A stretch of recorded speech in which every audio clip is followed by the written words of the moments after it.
The wind was a liar, a ghost pushing against the barrel of the rifle, but Maya Trent knew its secrets. 3,550 meters away, a metal plate shimmered in the heat, a target no one believed could be hit. Not with his crosswind, not with a cold bore, and certainly not by a woman from the logistics division. A low chuckle echoed in her ear from the general's earlier joke.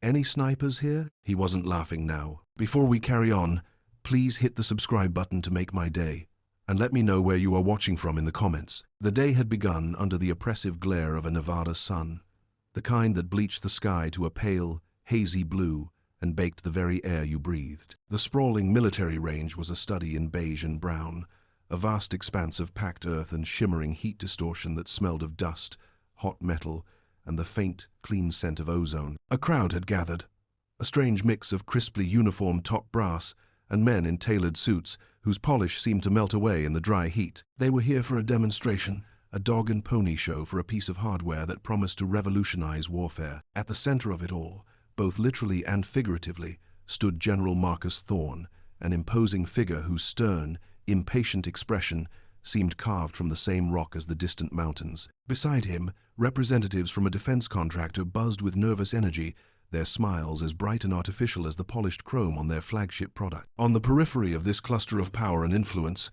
Captain Maya Trent observed the proceedings with a practiced detachment. Her uniform was immaculate, the creases sharp, her posture a perfect model of military bearing, yet she remained fundamentally unremarkable. She was a ghost in plain sight, a master of blending into the background, a skill she had honed over the past 5 years with the same dedication she had once applied to entirely different disciplines. Her official role here was simple: to oversee the logistical arrangements. She was the one who ensured the Argus, the military's new $1.2 million fully automated sniper system, had arrived from the factory, been set up on the range, and was powered and ready for its grand debut. It was a task that filled her with a familiar, soul-crushing boredom, a feeling she had come to welcome. The world of glad-handing generals and slick, overconfident salesmen was not her own, and her deep-seated desire was to remain invisible to it, a simple cog in the vast, grinding machine of military supply. General Thorne, meanwhile, was making no effort to hide his skepticism. He was a man of the old guard, forged in conflicts where instinct and grit meant more than algorithms and processing power. He saw the over-reliance on technology as a creeping weakness, a cancer in the heart of the warrior ethos. His face was a mask of stern impatience, his eyes, the color of faded denim, missing nothing. He exuded an aura of absolute authority, and his voice, when he spoke, was a low rumble that cut through the incessant desert wind, a sound that made even colonels straighten their spines. He had a reputation for being brutally demanding, a commander who had no time for excuses, and even less for failure. He crossed his arms over his broad chest, his gaze fixed on the sleek, robotic weapon system, as if daring it to disappoint him. The lead engineer from the defense contractor, a man named Alistair Finch, whose slicked-back hair and expensive watch seemed wildly out of place in the desert, stepped forward. He launched into a confident, well-rehearsed presentation, his voice oozing with the kind of corporate jargon that set Thorne's teeth on edge. He spoke of the Argus system's AI-driven targeting, its network of sophisticated sensors that could account for every conceivable variable, from wind speed and humidity to the planet's rotation. He boasted that it made the human sniper, with all their frailties and imperfections, entirely obsolete. He promised not just a weapon, but a miracle of modern warfare. General Thorne grunted, a sound of pure disbelief. "Let's see the miracle, Mr. Finch." With a final, self-satisfied smirk, Finch gave the signal. The Argus system whirred to life. Its robotic arm, a complex assembly of carbon fiber and steel, swiveled with an eerie, inhuman smoothness. It calculated, it adjusted, and then, with a loud, perfectly modulated crack, it fired. All eyes turned to the massive screen displaying a high-definition feed from a camera near the target. A puff of dust erupted in the desert, a good 100 meters to the left of the distant metal plate. A wave of second-hand embarrassment rippled through the crowd. Finch's confident smile faltered, his face turning a shade paler. He muttered something to his technical team about recalibrating for the wind shear. "Try again," Thorne commanded, his voice flat and cold. The Argus whined, adjusted, and fired once more. This time, the shot was even further off, kicking up a cloud of sand that seemed to mock the entire endeavor. The robotic arm then twitched, seized with a shudder, and a thin trickle of acrid smoke began to curl from a control panel at its base. The miracle of modern warfare was dead. The silence that followed was thick and suffocating. Alistair Finch looked as though he was about to be physically ill. The corporate representatives stared at the smoking machine, their faces a mixture of horror and disbelief. General Thorne's expression, however, had darkened into a thundercloud of pure, unadulterated fury. He turned to his aides, his voice dripping with a sarcasm so heavy it was almost a physical force. "Well, so much for the miracle," he boomed, his voice carrying easily on the wind. "It seems our multi-million-dollar robot can't hit the broadside of a barn from the inside. We came out here for a miracle shot to salvage this day, and this pile of junk can't even get on the paper." He let out a short, bitter laugh. "Any real snipers here?" The other officers, caught in the blast radius of his anger, chuckled nervously along with him. It was a rhetorical question, a joke meant to sting the contractors and punctuate the colossal failure of their machine. No one stepped forward. The handful of professional snipers who were present as observers knew the truth. A shot at 3,550 meters, especially with a gusting 15-mile-per-hour crosswind, was not just difficult. It was statistically impossible without hours of careful setup, a dedicated spotter, and a healthy dose of luck. To even attempt it cold would be an act of sheer folly. But standing near the back of the crowd, hidden in the sea of uniforms, Maya Trent felt the general's words like a physical jolt. The impossible challenge, the casual, dismissive question, awakened something within her, a part of herself she had tried to bury under 5 years of paperwork and feigned mediocrity. A war raged within her. Her entire life, her very survival, had been predicated on blending in, on being the quiet, efficient logistics officer who never made waves. To step forward now would be to detonate that carefully constructed identity. It would be to risk everything. A fleeting, fractured memory flashed behind her eyes. A vision of a cold, snowy mountain, the smell of pine and cordite, and the faces of her lost team, their laughter echoing in a past she could never reclaim. The general had asked for a miracle. He had no idea what one looked like. Taking a single, deep, steadying breath that seemed to draw all the heat and dust of the desert into her lungs, she began to walk. The crowd of officers and contractors parted before her, a wave of murmuring confusion rippling in her wake. Who was this captain? What was she doing? She didn't stop until she stood directly before General Thorne, her small frame dwarfed by his presence. Her expression was a perfect mask of calm, utterly unreadable. "Sir," she said, her voice clear and even. "Permission to attempt the shot." Thorne stared down at her, his initial anger momentarily replaced by sheer bewilderment. He glanced at her name tag, then at the Logistics Corps insignia on her collar, the crossed key and quill that marked her as a supply officer, a bean counter. "Captain Trent," he asked, his tone incredulous. "You're a supply officer?" Behind him, Alistair Finch and his team looked on with open scorn. This was the final humiliation, a logistics captain volunteering to do what their technological marvel could not. It was a farce. "I'm a capable marksman, sir," Maya stated simply. Her voice was a quiet island of calm in the swirling sea of her own internal turmoil. The tension was palpable. The other officers saw her actions as a bizarre joke at best, or a spectacular act of career suicide at worst. But Thorne, a man whose life depended on reading people, saw something else.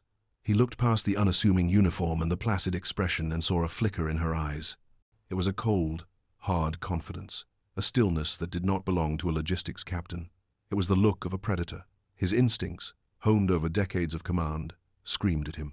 Against all logic, against all reason, he made a snap decision. "Fine," he rumbled, a dangerous curiosity now overriding his anger. "Get her a rifle." A rifle specialist, a grizzled sergeant named Diaz with hands like worn leather, moved with a visible reluctance. He clearly thought this was a colossal waste of time, an embarrassing spectacle to cap off an already disastrous day. He returned from a hardened Pelican case, not with a standard rack rifle, but with a masterfully crafted bolt action weapon, the M2010 enhanced sniper rifle. He handled it with a reverence that bordered on religious, his movements slow and deliberate. The rifle was a work of art, its chassis a sleek, modern design, but the worn texture of the grip and the faint, almost invisible scratches on the barrel told a story of a tool that had been used, respected, and meticulously maintained. The powerful scope mounted on top seemed like a malevolent, all-seeing eye. Diaz held it out to Maya, his expression a mixture of pity and annoyance, as if he were handing a priceless violin to a child who wanted to use it as a bat. The moment Maya's hands touched the cold steel of the weapon, a transformation occurred. It was not sudden or dramatic, but a subtle, chilling shift in her entire being. The slightly awkward, self-conscious posture of the logistics officer, the woman who seemed to want to shrink into her own uniform, simply fell away. It evaporated into the desert heat, replaced by an unnerving fluid grace that was both beautiful and terrifying to behold. She took the M2010 from Diaz, the weight of it settling into her arms as if it were a missing limb she had just reclaimed. Her fingers, long and slender, wrapped around the pistol grip with an innate familiarity. With an economy of motion that spoke of thousands upon thousands of hours of relentless practice, she began her checks. Her movements were a silent, deadly ballet. She worked the bolt, the sound a smooth, satisfying clack of perfectly machined steel. She dropped the magazine into her palm, checked the spring tension with her thumb, and seated it back into the rifle with a firm, resonant click. Her eyes scanned the scope mounts, her fingers testing for any hint of looseness. Sergeant Diaz, who had been about to offer a patronizing piece of advice, watched her, his mouth slightly agape. His skepticism began a slow, grudging retreat, replaced by a dawning, incredulous awe. This was not a hobbyist. This was not a competitive shooter. This was something else entirely. She ignored the array of sophisticated gadgets the professional snipers used. There was no handheld wind gauge, no ballistic calculator, no consultation with a digital device. She simply knelt, placing her palm flat on the hot, packed earth for a moment, as if reading a pulse from the land itself. Then she rose and raised a moistened finger, not to the wind, but into the shimmering air, feeling the subtle currents and eddies that were invisible to everyone else. The wind was not a number on a screen to her. It was a living entity, a current to be navigated. Inside her mind, the cacophony of the murmuring crowd, the distant hum of generators, and the anxious energy of the contractors faded into a profound and complete silence. The world narrowed until it contained only three things: herself, the rifle, and a tiny speck of white more than 3 kilometers away. Her mind became a quiet, focused space, a sanctuary of pure calculation. The complex physics of the shot resolved themselves not as equations, but as feelings, as instincts. Windage, elevation, the subtle pull of the Coriolis effect, the imperceptible spin drift of the bullet over its long journey. It was all there, a language her body had never been allowed to forget. A memory, clear and sharp, surfaced in the quiet. It was the voice of her mentor, a man named Kai, his words spoken on a windswept mountainside a lifetime ago. "The rifle is not a tool," he had said, his voice a low whisper against the gale. "It is a part of you, an extension of your will, and the wind is not your enemy. It is a river, and you must learn to see its currents." Diaz, completely forgetting himself, leaned over to another soldier standing nearby, his voice a low, stunned mutter. "She holds it like she was born with it." Maya moved to a prone position, her body settling onto the dusty ground with a single, fluid motion. There was no hesitation, no awkward shuffling. The butt of the M2010 stock found the pocket of her shoulder as if it had been molded for her and her alone. She became part of the landscape, a study in stillness and deadly potential. She did not rush. The world could have ended in that moment, and it would not have hurried her process. She began to breathe, long, slow, deliberate breaths that seemed to draw in the very essence of the desert and expel all tension, all thought, all emotion.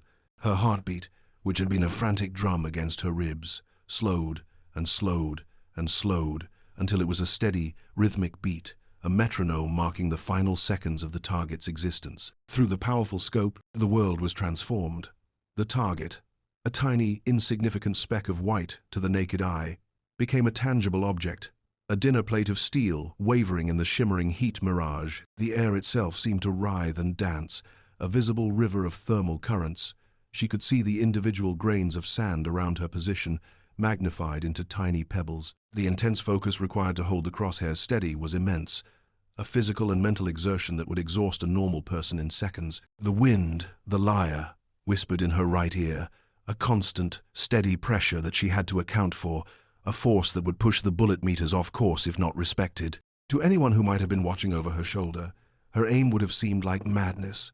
She did not place the crosshairs on the target. She did not even place them near it. She adjusted the scope's turrets with a series of precise clicks, then settled the reticle on a patch of empty air, a point that seemed to be dozens of meters high and significantly to the left of the distant plate. It was a calculation born of pure instinct and a level of experience that bordered on the supernatural. It was an act of faith, not in a higher power, but in her own deeply ingrained training and the immutable laws of physics. She was not aiming where the target was, but where the bullet would be after its long, arcing flight through the river of wind. She let out half a breath and held it. The world stopped. A single sharp crack echoed across the range, a sound that was both shockingly loud and profoundly clean. The recoil was not a violent kick, but a firm, familiar, and almost comforting push against her shoulder, a conversation between her and the rifle. She did not immediately look up to see the result. Her discipline was absolute. She held her position, her eyes still pressed to the scope, her body perfectly still, following through on the shot. For a fraction of a second, she could see it, a faint, shimmering vapor trail, a ghostly line tracing the bullet's path as it left the barrel and began its impossible journey, bending gracefully in the wind, a perfect, calculated curve. For 3 long, agonizing seconds, there was nothing but the sound of the wind and the stunned silence of the crowd. 3 seconds, an eternity for a bullet traveling at nearly 3 times the speed of sound. Then, a faint sound, almost too quiet to be heard, traveled back across the vast expanse of the desert. Ping! On the giant screen, which still displayed the high-definition feed of the target, a black hole bloomed, instantly and irrevocably, dead center. The silence that followed the faint ping was more profound, more absolute than any that had come before. The crowd, a collection of some of the most powerful and decisive men in the military-industrial complex, was frozen, a tableau of collective disbelief. Jaws were literally agape. Eyes blinked, trying to process what they had just witnessed on the screen. The black hole in the center of the target was a stark, undeniable fact, a punctuation mark at the end of a sentence no one had believed could be written. Alistair Finch, the slick contractor, looked as if he had seen a ghost. The blood had drained from his face, leaving it a pasty, sickly white. His mouth opened and closed silently, like a fish gasping for air. His $1.2 million marvel of engineering had failed spectacularly, only to be upstaged by a supply officer with a standard-issue rifle in an act that defied all known logic. He looked from the screen to Maya, his expression a toxic cocktail of horror, humiliation, and a dawning, unnameable fear. Sergeant Diaz, the man who had reluctantly handed her the rifle, simply stood staring at the screen, slowly shaking his head back and forth as if trying to dislodge the image from his brain. He had spent his life around the best marksmen in the world, and he had never seen anything like it. It was not a great shot, it was an impossible one, but it was General Marcus Thorne's reaction that was the most telling. He stood slightly apart from the others, a pair of high-powered, gyroscopically stabilized binoculars still pressed to his eyes. He had not been watching the screen. He had been watching the target itself, watching for the telltale puff of dust from a miss. There had been none. He had seen the impossible trajectory with his own eyes, had witnessed the moment of impact directly. He slowly, deliberately, lowered the binoculars, his powerful hands trembling almost imperceptibly. His face was pale, his confident, arrogant smirk completely and utterly gone, replaced by a look of profound, earth-shattering shock. He looked over at Maya, who was now calmly, methodically, getting to her feet. She brushed the dust from her uniform with a series of precise, economical pats, her expression as placid and unreadable as if she had just completed a routine piece of paperwork. She was once again the unassuming logistics officer, the ghost in the machine. Thorne turned to his aide, a young, ramrod, straight major who was staring at Maya with undisguised hero worship. The general leaned in close, his voice a low, shaken mutter, a string of words not meant for anyone else to hear, a thought given voice by pure, unadulterated shock. But the desert wind, the liar, the ghost, decided in that moment to be a messenger. It snatched the words from the air and carried them, a faint but perfectly clear whisper, across the few meters that separated the general from the woman who had just performed a miracle. She wasn't supposed to still be alive. Maya, in the act of handing the warm M2010 back to the still, stunned Sergeant Diaz, froze. The words washed over her, and her blood ran cold. It was not a question.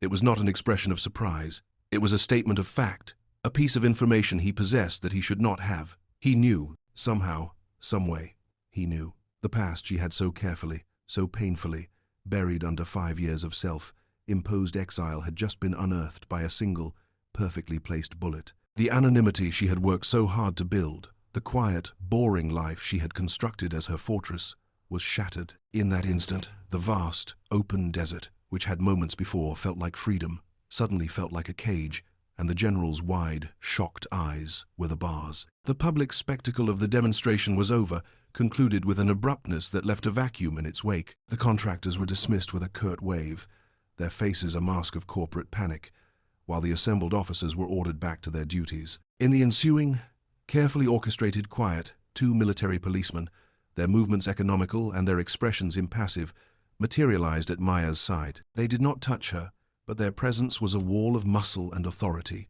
"Captain Trent, please come with us," one of them said, his voice polite but utterly inflexible. She was not under arrest, not officially, but she was no longer free. They escorted her away from the sun, bleached firing range, and into the air, conditioned chill of a nearby administrative building. The walk was silent, the only sound the rhythmic tap of their boots on the polished linoleum floor. They led her to a room deep within the building's core, a place with no windows, a single steel door, and walls the color of bone. It was a debriefing room, a sterile box designed for the methodical extraction of truth. The door closed behind her with a heavy, final click, and she was left alone in the buzzing silence. Minutes later, the door opened again. General Marcus Thorne stepped inside, and the atmosphere in the room instantly became charged, the air thick with unspoken questions. He was alone. The arrogant, blustering general from the range was gone, stripped away like a costume. In his place stood a different man, one whose cold, calculating eyes seemed to see straight through her carefully constructed facade. This was not a commander. This was an intelligence officer. This was a predator. He didn't offer her a seat or a glass of water.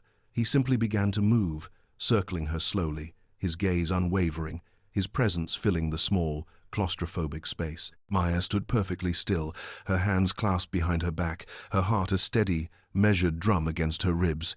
She had been trained for interrogations, but this felt different. This felt personal. "That wasn't a lucky shot, Captain," Thorne began, his voice a low, dangerous purr that was more intimidating than his earlier shouting had been. "That was a professional one, the kind of shot only a handful of people on this planet can make. And none of them are in logistics." He stopped directly in front of her, close enough that she could feel the heat radiating from his body. "So we're going to skip the part where you lie to me. Who are you?" Maya met his gaze without flinching, her own expression a carefully maintained mask of polite confusion. "With all due respect, sir, I'm exactly who my file says I am. Captain Maya Trent, Logistics Corps." She had rehearsed this, a plausible backstory for a talent that was too remarkable to completely hide. "I was a competitive shooter in my youth. My father taught me. I've always had a natural talent for it. A good eye." Her answers were perfectly plausible, delivered with a calm sincerity that would have convinced almost anyone, but they felt hollow, even to her. They were a thin coat of paint over a gaping chasm. Thorne listened patiently, his head tilted slightly, a faint, humorless smile playing on his lips. He wasn't buying a word of it. He leaned in closer, his voice dropping to a near whisper, a sound meant only for her. "The official report on the ambush in the Zagos Pass 5 years ago listed the entire team as killed in action, including their scout, sniper, codenamed Nix. Funny thing, that was a woman, the best they ever had.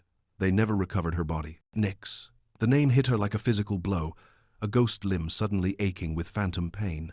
It was a name she had not heard spoken aloud in 5 years, a name she had buried along with the rest of her life. The sterile, windowless room dissolved around her, the buzzing fluorescent lights fading into the blinding white of a snowstorm. The air, once cool and sterile, now smelled of pine, gunpowder, and the metallic tang of blood. She was on a treacherous mountain pass in the Zagos range, the wind a physical force that tore at her tactical gear. She was younger, harder, her face chapped raw by the cold. She was part of a 6-person special operations team, a unit so secret it didn't officially exist, Project Chimera. They were more than a team. They were a family, forged in the crucible of missions no one else would take. She could see their faces, hear their voices. Jax, their leader, his easy grin, and the unshakable confidence in his eyes. The others, their laughter echoing in the frozen air as they moved through the deep snow. A silent, deadly unit on a mission to eliminate a high-value target. They had reached the target location, a supposedly abandoned communications relay station, only to find it silent. Too silent. The sense of wrongness had been a cold knot in her stomach. Then the world had exploded. It was a trap, a perfectly executed ambush by a technologically superior force that seemed to know their exact positions, their tactics, their every move. The fight was a chaotic, brutal blur. She saw her teammates fall, one by one, cut down by an enemy that was always one step ahead. The last thing she remembered was Jax, his face a mask of grim determination, shouting her name. He shoved her, a desperate, powerful push that sent her tumbling backward off a narrow ledge just as a missile turned the spot where she had been standing into a crater of fire and rock. She fell, plunging down into the darkness, the sounds of the losing battle fading above her. Her last conscious sensation was the shocking, paralyzing cold of a frozen river closing over her head, the icy water a final, merciful oblivion. The core of the memory, the shard of ice that remained lodged in her heart, was not the loss, but the overwhelming, sickening sense of betrayal. They hadn't just been outfought, someone had sold them out. The memory receded, leaving her back in the debriefing room, the fluorescent lights seeming harsh and unforgiving. Her composure, the iron wall she had built around herself for 5 years, finally cracked. A single, hot tear escaped her eye and traced a path down her cheek. She wiped it away with a quick, angry motion, but it was too late. The damage was done. She hadn't said a word, hadn't confirmed or denied anything, but her reaction was all the confirmation Thorn needed. The predatory gleam in his eyes softened, replaced by a look of grim, weary understanding. He let out a long, slow breath and sat down heavily in the chair opposite her, the first time either of them had broken their rigid posture. He finally saw the whole picture, and it was far more complex and dangerous than he could have imagined. A ghost from a buried, burned black ops project had just materialized on his watch, at his own demonstration. His muttered words on the range hadn't been just an expression of shock. They had been a statement of fact, a memory dredged up from the deepest, most classified annexes of his security clearance, files he had seen once and had been ordered to forget. "You were declared dead," Thorn said, his voice now devoid of any accusation, filled only with a heavy gravity. "You had a chance to stay that way, a new life. Why show your face? Why make that shot?" Maya looked at him, her eyes clear now, the brief flicker of vulnerability gone, replaced by the same cold fire he had seen on the range. Her answer was simple, direct, and it hung in the air between them, highlighting both the absurdity and the profound gravity of their situation. "You asked for a sniper." Thorn stared at her, a long, silent moment passing between them. He was a man who understood the chain of command, who lived by the rules of the system, but he also knew that the system was compromised. If she was who he thought she was, then powerful people, the kind of people who could make a whole special operations team disappear, had wanted her dead 5 years ago. Her sudden, impossible reappearance was not just a complication, it was a threat that could unravel a conspiracy someone had gone to great lengths to bury. To hand her over to the regular authorities, to file a report, would be to sign her death warrant. He made a decision, a choice that took him far off the official map.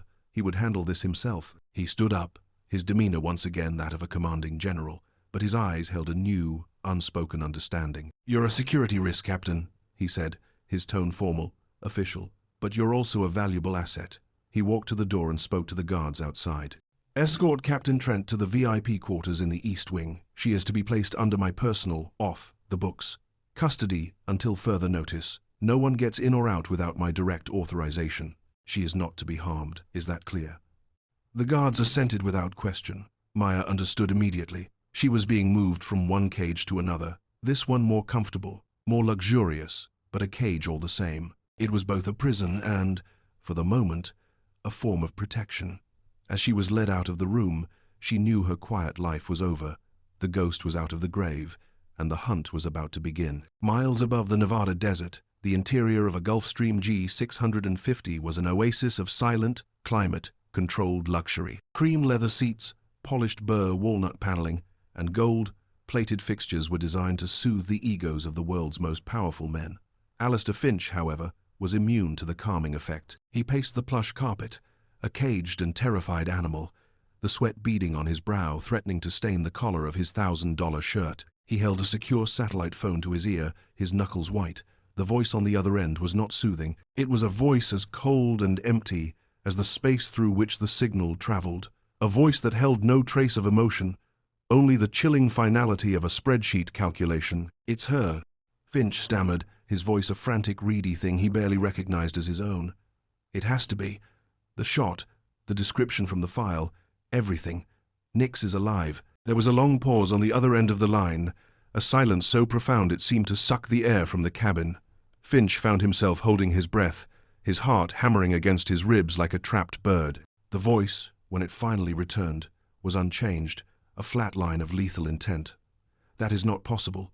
The asset was neutralized 5 years ago. The file was closed." "The file was wrong," Finch insisted, his voice cracking. I saw her. She made a shot from 3,550 meters. With a 15-mile-per-hour crosswind. No assistance. No one else can do that. No one. It was a message. She was telling us she's back. The voice on the phone seemed to sigh, a sound like ice cracking. Your sentimentality is a liability, Alistair. Your flagship product, the Argus system, the very foundation of Titan Defense Solutions, just suffered a catastrophic and public failure. A failure that has cost our silent partners a significant amount of political and financial capital. The technology in that system, the operational data that has made you a very wealthy man, was predicated on the successful conclusion of Project Chimera. Her existence is not a message, it is a loose end. It is a direct and unacceptable threat to the entire enterprise. Finch swallowed hard, the dry click of his throat audible in the silent cabin. He knew what was coming. The ambush in the Zagos Pass had not just been about eliminating a troublesome special operations team. It had been corporate espionage of the most brutal kind, a hostile takeover executed with missiles instead of lawyers. He had been the inside man, the low-level Department of Defense liaison, who had fed their positions, their capabilities, and their exfiltration routes to a rival intelligence agency in exchange for the seed money and stolen tech schematics that had become the bedrock of his empire. Maya's continued existence threatened to unravel it all, to expose the rot at the core of his success. "What are your orders?" Finch asked, his voice barely a whisper. He was terrified of Maya, a ghost from a past he thought was buried, but he was even more terrified of the cold, disembodied voice on the phone, a voice that represented a power so vast and unaccountable it could erase him from existence with a single, whispered command. "The asset must be neutralized," the voice stated, the words as simple and final as a death sentence. "Immediately and quietly. This cannot be traced back to us. You will deploy a cleanup crew. Use the off-ledger personnel. No military, no government. This is a corporate matter now. See to it personally. Do you understand, Alistair? Failure is not an option. The consequences for another failure would be severe." "Yes," Finch breathed, a wave of nausea washing over him. "I understand." He was being ordered to arrange a murder, to send a team of deniable assassins onto a secure United States military base to kill a decorated, if officially dead, Special Forces operator. He was being ordered to poke a ghost with a stick. The line went dead, leaving him alone in the opulent cabin, the silence now more menacing than the voice had been. He slumped into a leather seat, the fine grain of it cold against his sweat-soaked skin. He was a man who had everything, and he was about to lose it all. Back on the base, in the hushed, secure confines of his office, General Marcus Thorne was waging a war on a different front. The walls of the room were a testament to a long and storied career, covered in framed commendations, signed photographs with powerful men, and maps of forgotten battlefields. But Thorne's attention was focused on the glowing screen of his secure terminal. Using his 4-star clearance and a series of override codes that were themselves highly classified, he was digging into the digital tomb of Project Chimera. The files were a ghost story told in black ink. Entire paragraphs, pages, and sections were redacted, solid blocks of black that spoke more loudly than the words they concealed. Links to personnel files led to dead ends, equipment manifests were incomplete, and after action reports were sanitized to the point of being meaningless. It was a masterclass in bureaucratic burial, but Thorne was an expert at reading between the lines, at finding meaning in the empty spaces. He was not looking for what was there, but for what was missing. He cross-referenced dates, times, and support unit logs, building a shadow narrative around the official, redacted one. For hours, he worked, his focus absolute, his mind a sharp instrument cutting through layers of digital obfuscation. And then he found it. It was a small thing, a single name buried deep within a logistics manifest for the Chimera team's final mission, a document so mundane it had likely escaped the heavy hand of the censors. The manifest listed the liaison from the Department of Defense's Technology Acquisition Office, the man responsible for coordinating the team's advanced technology and exfiltration logistics. The name was Alistair Finch. It was a tenuous link, a single thread in a vast and tangled web, but it was a start. It was a name that connected the disaster on the range to the massacre in the mountains. Thorne knew instantly that he could not use official channels. The level of redaction in the Chimera file was not standard procedure, it was a cover-up. To open a formal inquiry would be to alert the very people who had buried the truth in the first place. He needed to go outside the system. He picked up a separate phone, a heavily encrypted device that connected to a network that did not officially exist. He dialed a number he knew from memory, a number that belonged to a ghost of a different sort. The voice that answered was a gravelly, suspicious whisper, like stones grinding together in a dry riverbed. "This line is for emergencies only, Marcus." "Elias, it's me," Thorne said, his voice low. "I have an emergency." Elias Vance was a legend in the intelligence community, a retired CIA analyst from the old school who had forgotten more secrets than most men ever learn. He had been Thorne's mentor, the man who had taught him how to think in shades of gray, how to see the patterns others missed. Decades ago, disgusted with the political games and moral compromises, Elias had walked away from it all, disappearing completely off, grid into a life of self-imposed exile and well-earned paranoia. He was one of the few people on the planet Thorne trusted implicitly. "I need you to look into something for me," Thorne continued, his eyes fixed on the name on his screen. An old ghost from the Zagos Pass, codename Nix. He heard a sharp intake of breath on the other end of the line. "And I need to know everything you can find on a man named Alistair Finch, founder and CEO of Titan Defense Solutions." There was a long silence. "Marcus, what have you gotten yourself into?" Elias finally asked, his voice laced with genuine concern. "Project Chimera is a hornet's nest inside a landmine. You kick that rock, and you have no idea what will crawl out." "The hornet's nest is already kicked," Thorne replied grimly. "The ghost is out. Just find me the connection, Elias. I know it's there." Another pause, longer this time. "All right, Marcus," Elias said, his voice a low growl of resignation. "I'll look. But you be careful. The men who buried that file don't like being disturbed." The line went dead. Thorne leaned back in his chair, the weight of his command suddenly feeling heavier than ever. He had stepped off the map, and he was now navigating by instinct alone. Maya's new prison was a gilded cage. The VIP quarters were a suite, larger than her entire apartment, with a king-sized bed, a marble bathroom, and a sitting area with a fully stocked minibar. The food was restaurant quality, the sheets had a thread count in the high hundreds, and the silence was absolute. It was also the most secure room on the base, with a single point of entry manned by two of Thorne's most trusted guards, and, as Maya quickly discovered, 3 separate, cleverly hidden surveillance cameras. She was under constant observation. She did not panic. She did not despair. She began to plan. Her mind, honed by years of survival and the unique analytical demands of her former profession, went to work. She methodically, and with painstaking subtlety, explored every inch of the room.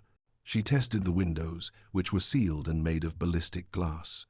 She analyzed the placement of the cameras, noting their fields of view and their blind spots.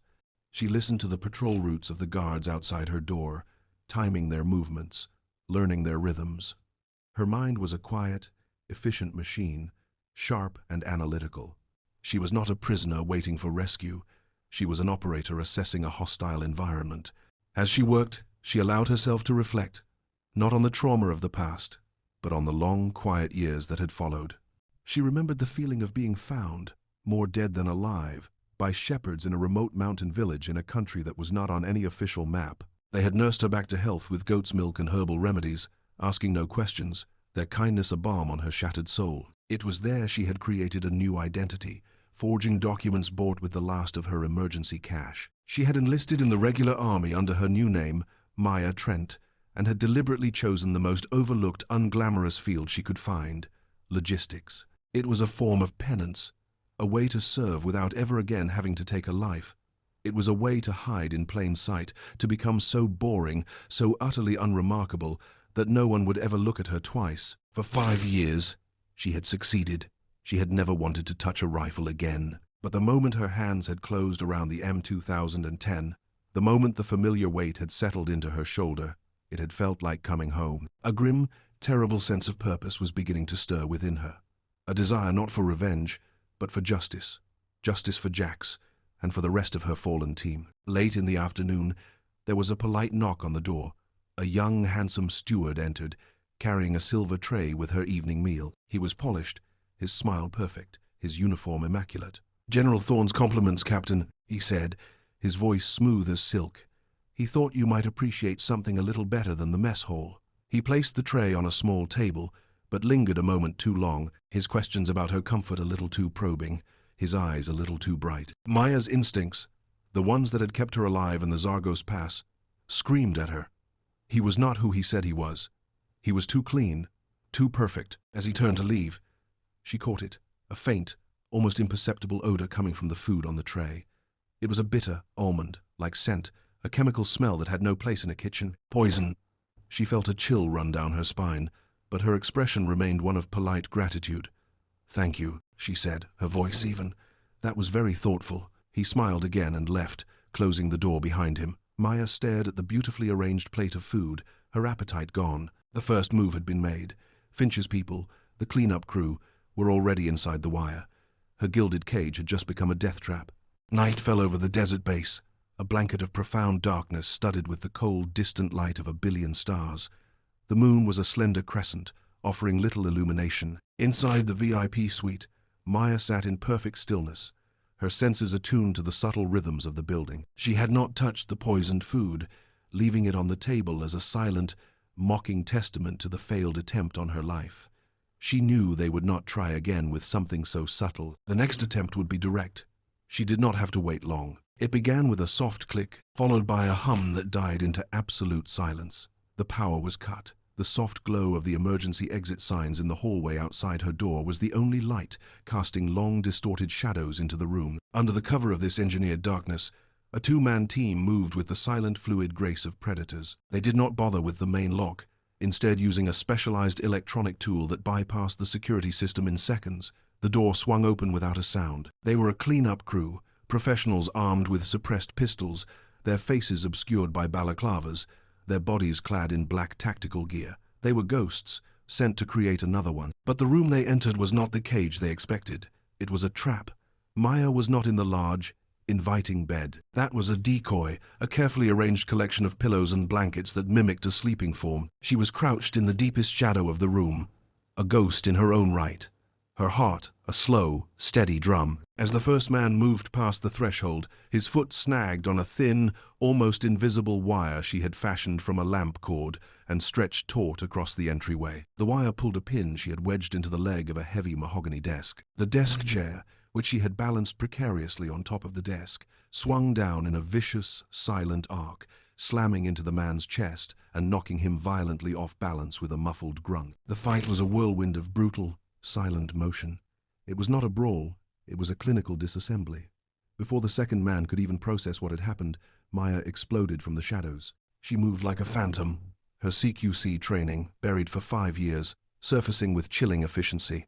She disarmed the first man in a series of fluid, painful joint locks, wrenching the suppressed pistol from his grasp. She did not hesitate, using his stumbling body as a human shield as she turned to face his partner. The second assassin fired, the suppressed shot a dull cough in the darkness, the bullet thudding harmlessly into his comrade's body armor. Maya closed the distance in an instant. The fight, a blur of precise strikes to nerve clusters and vulnerable points. It was not about strength, it was about leverage, speed, and a chillingly accurate understanding of human anatomy. Within seconds, both men were on the floor, not dead, but neutralized, their bodies limp and unconscious. She worked quickly, using their own tie restraints to bind their hands and feet. She did not kill them, she needed them. With the immediate threat contained, she frisked the unconscious men with a practiced efficiency. Their gear was top tier, completely unmarked, with no serial numbers or manufacturer's logos. It was the equipment of deniable assets. In a pocket on the first man's vest, she found it. A single, encrypted communication device. It was confirmation. This was not a military operation. This was a professional hit, sanctioned and executed from far outside the chain of command. Her gilded cage had never been safe. It had been a holding pen, a place to keep her still until the butchers could arrive. Maya knew with absolute certainty that she could not stay. Thorne's protection, however well-intentioned, was a liability. He was a man of the system, a general who believed in its structure and its rules. But the system was compromised, rotten from the inside. To get justice, to uncover the truth of what happened in the Zagos Pass, she had to go outside of it. She had to become a ghost again, but this time, it would be on her own terms. This time, she would be the one doing the hunting. She stripped one of the attackers of his black tactical uniform. It was a grim, familiar feeling, donning the gear of the enemy. Using the stolen comm device, she mimicked the clipped, professional cadence of a perimeter guard, reporting a minor electrical fault, a bluff to buy her a few precious minutes. Her real diversion was more dramatic. She slipped out of the suite and down a service corridor, her movements swift and silent. She found a fire alarm pull station in a different sector of the base, a section far from the VIP wing, and broke the glass without hesitation. A piercing shriek of the alarm shattered the night's silence, followed by the flashing of emergency lights. It was chaos, a sudden, urgent distraction that would draw the attention of every patrol on the base. As soldiers scrambled towards the false alarm, Maya slipped through a now unguarded perimeter gate and melted into the vast, silent darkness of the desert night. She was a ghost in the wind, gone as if she had never been there at all. General Thorne was roused from a restless sleep by the blaring alarm and a frantic call from the guards outside the VIP suite. He arrived to a scene of controlled chaos. He found the two unconscious, zip-tied assassins on the floor of the suite, a tableau of his failure to protect her, and he found Maya gone. The room was otherwise untouched, except for one small, deliberate detail. On the polished surface of the sitting room table, placed dead center, was a single, spent shell casing from an M2010 rifle. It was the brass from the impossible shot, the one that had started it all. It was not a plea for help. It was not a surrender. It was a message. It was a declaration of war. Just as Thorne was processing the cold fury of her message, his encrypted phone buzzed with an incoming call. It was Elias. The old analyst's voice was grim, stripped of its usual paranoid humor. "Marcus, this is bigger than you think," Elias said, his voice a low, urgent growl. "I started digging into Finch. It's dirty. It's all dirty." He didn't just get rich after Project Chimera went down. He founded Titan Defense Solutions, with a massive, completely untraceable capital injection just weeks later. The timeline is too perfect. He sold them out, Marcus. He sold out the whole team to a rival intelligence agency. The price was seed money for his new company and a portfolio of stolen tech schematics. Thorne felt a cold knot tighten in his stomach. He looked at the shell casing gleaming on the table. "The Argus system," he said, the realization dawning on him. "Exactly," Elias confirmed. "The Argus system that failed so spectacularly on your range today. It's based on a prototype that Project Chimera was field testing in the Zagos Pass. It was their tech. Finch didn't just sell out his country. He built his entire empire on the graves of her best soldiers and the technology they died to protect." Thorne closed his eyes, the full, sickening weight of the betrayal settling upon him. He had asked for a sniper, and in doing so, he had unleashed a reckoning. Maya was now the huntress. The desert night was cold, but she felt a fire burning within her, a cold, clean flame of purpose. She found shelter in a rocky outcrop miles from the base. The lights of the facility a faint glow on the horizon. She took out the encrypted comms device she had stolen from the assassin. The encryption was military, grade, a complex algorithm she had no hope of breaking in the field. But she wasn't trying to listen to their conversations. She was analyzing the signal itself. The metadata, the digital handshake between the device and the network, told its own story. The signal was not bouncing off a military satellite. It was routing through a private, proprietary satellite network, one registered to a shell corporation that, after a few layers of digital digging on the device's own browser, she traced back to a single owner, Titan Defense Solutions. She had her link. She began to track Alistair Finch. This was where her 5 years in logistics, her self-imposed penance, became a formidable weapon. She was an expert in the movement of assets, in the intricate dance of supply and demand, in the way corporations arranged transportation for their top executives. Hiding in plain sight had taught her the language of the mundane world, a language Finch and his kind spoke fluently. She acquired a burner phone and a data plan from a 24-hour convenience store in a dusty highway town. She accessed public flight records, cross-referencing them with recent corporate filings from Titan Defense Solutions. She used her deep understanding of supply chains and corporate infrastructure to predict not where Finch was, but where he was going. Her search paid off. She discovered a flurry of activity, a rapid liquidation of personal assets, and a series of large electronic fund transfers to offshore accounts. Finch was running. He was spooked. He had a private jet, a Gulfstream registered to another Titan shell company, scheduled to depart from a small, remote airfield in the Arizona desert in less than 24 hours. That was her destination. That was the endgame. She needed transportation and gear, but she could not turn to military channels. Instead, she reached into her past, into the network of black market contacts and underground resources she had cultivated during her years in hiding, contacts she had kept in reserve for a day she prayed would never come. That day was here. She was no longer Captain Maya Trent, the quiet logistics officer. That identity had been a shield, and she now cast it aside. She was fully embracing her past.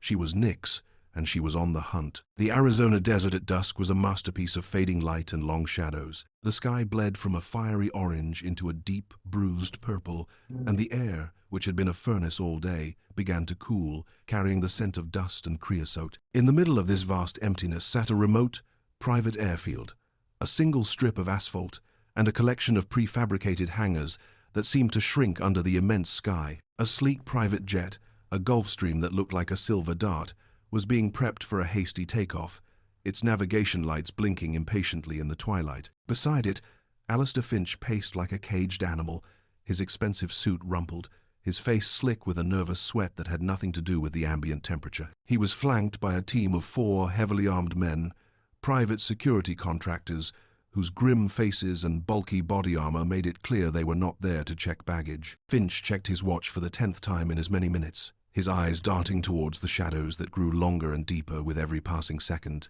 He did not know that one of those shadows was watching him. Maya was already there, had been for hours, concealed in the dark, cavernous interior of a maintenance hangar across the tarmac.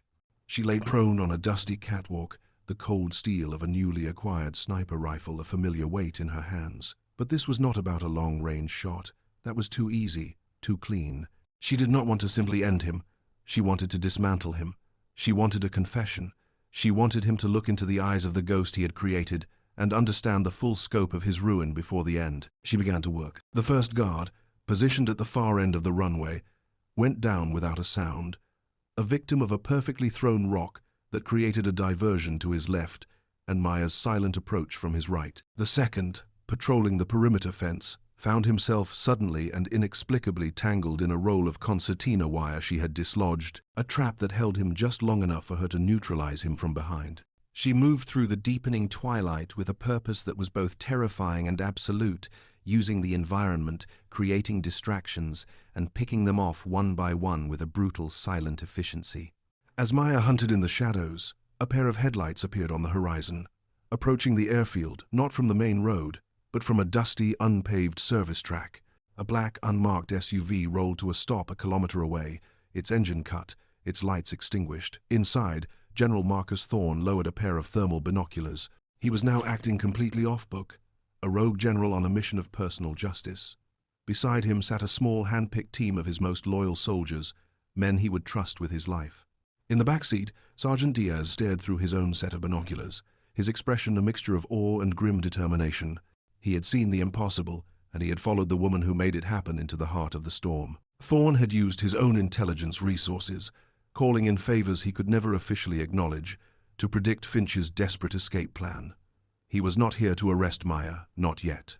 He was here to witness the endgame, to be the official presence that could legitimize the justice she was about to deliver. Establish a perimeter. Thorne ordered, his voice a low rumble. Weapons tight. We do not engage unless fired upon. We are here to be witnesses. Maya neutralized the last of the guards, a big man who had been standing near the jet's boarding stairs, with a chokehold that was as silent as it was final. She dragged his unconscious body into the shadows and then stepped out onto the brightly lit tarmac, under the massive wing of the Gulfstream. Alistair Finch, who had been in the middle of shouting at the pilots to hurry, turned and saw her. His face, already pale with anxiety, collapsed into a mask of pure, abject terror.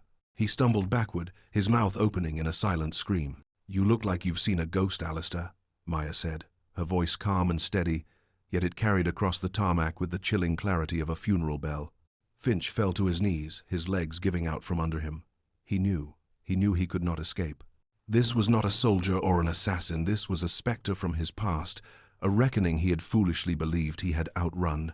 Maya advanced on him slowly, her rifle held at a low ready, her eyes never leaving his.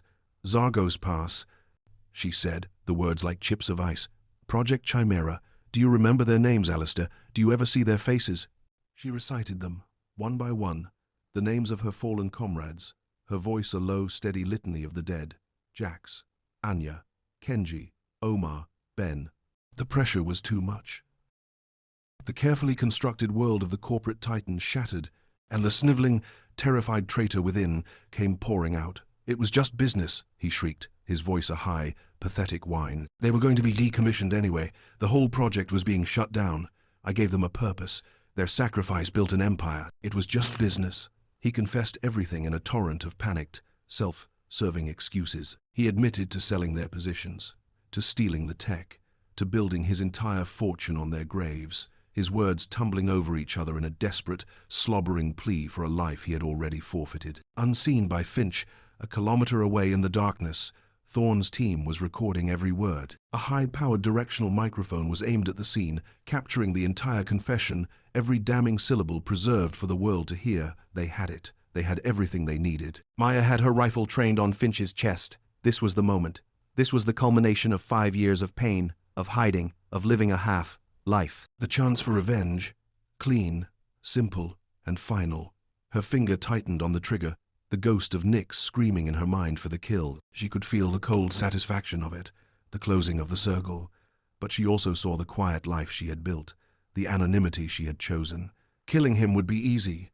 It would be just. But it would also mean that Nix had won, that Maya Trent, the woman who had found a fragile peace, would be consumed by the ghost. With a slow, deliberate breath, she lowered the rifle. "Your business is over," she said, her voice flat and empty. At that exact moment, as if on cue, the night exploded with light. The headlights of Thorne's SUV flooded the scene, pinning Finch in their glare like a terrified animal. The vehicle raced across the tarmac, and Thorne's team, professional and efficient, moved in. Finch, screaming and protesting, was hauled to his feet and secured, his pathetic cries echoing in the sudden silence. Thorne approached Maya as his team secured their prisoner. He did not try to arrest her. He did not even look at the rifle in her hands. He looked at her, at the woman who had brought down an empire with a single shot and an iron will. "Your official record will be corrected," he said, his voice filled with a deep, quiet respect. "Captain Maya Trent will be listed as honorably discharged, effective 2 years ago. Nix will remain a ghost, a name in a redacted file. You'll be free." Maya looked at him, then at the struggling, weeping form of Alistair Finch being loaded into the SUV. "Freedom isn't a name in a file, General," she said, her voice quiet but firm. "It's a choice." Before Thorne could say another word, she took a step back, into the deep shadow cast by the hangar. She did not run, she simply dissolved into the darkness, becoming one with it. When Thorne blinked, she was gone. Leaning against a nearby fuel drum was the sniper rifle, a silent testament to the life she was leaving behind, a choice made on her own terms. Months later, the news cycle was dominated by the Titan Defense Solutions scandal. The confession, recorded in the desert night, had been leaked to the press, an anonymous bombshell that had rocked the foundations of the military-industrial complex. Alistair Finch and a dozen other high-level government and corporate figures were indicted on charges ranging from treason to racketeering. The official story, the one that went into the history books, was of a massive internal corruption sting led by the brilliant and tenacious General Marcus Thorne, who received a quiet, unofficial commendation for his unconventional but effective methods. The story ended, as all stories do, in a quiet place, in a small, peaceful town in the Pacific Northwest, where the air smelled of rain and pine. A woman who looked like Maya Trent worked in the local library. She was content, anonymous, her days filled with the quiet rustle of pages and the soft murmur of patrons.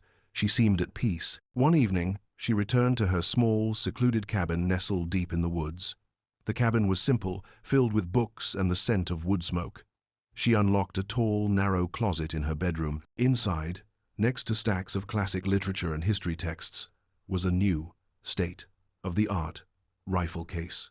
She opened it. Lying in the custom, cut foam was a brand-new rifle, a masterpiece of engineering she had purchased with her own money. She looked at it not with the cold eyes of a killer, but with the quiet understanding of a survivor.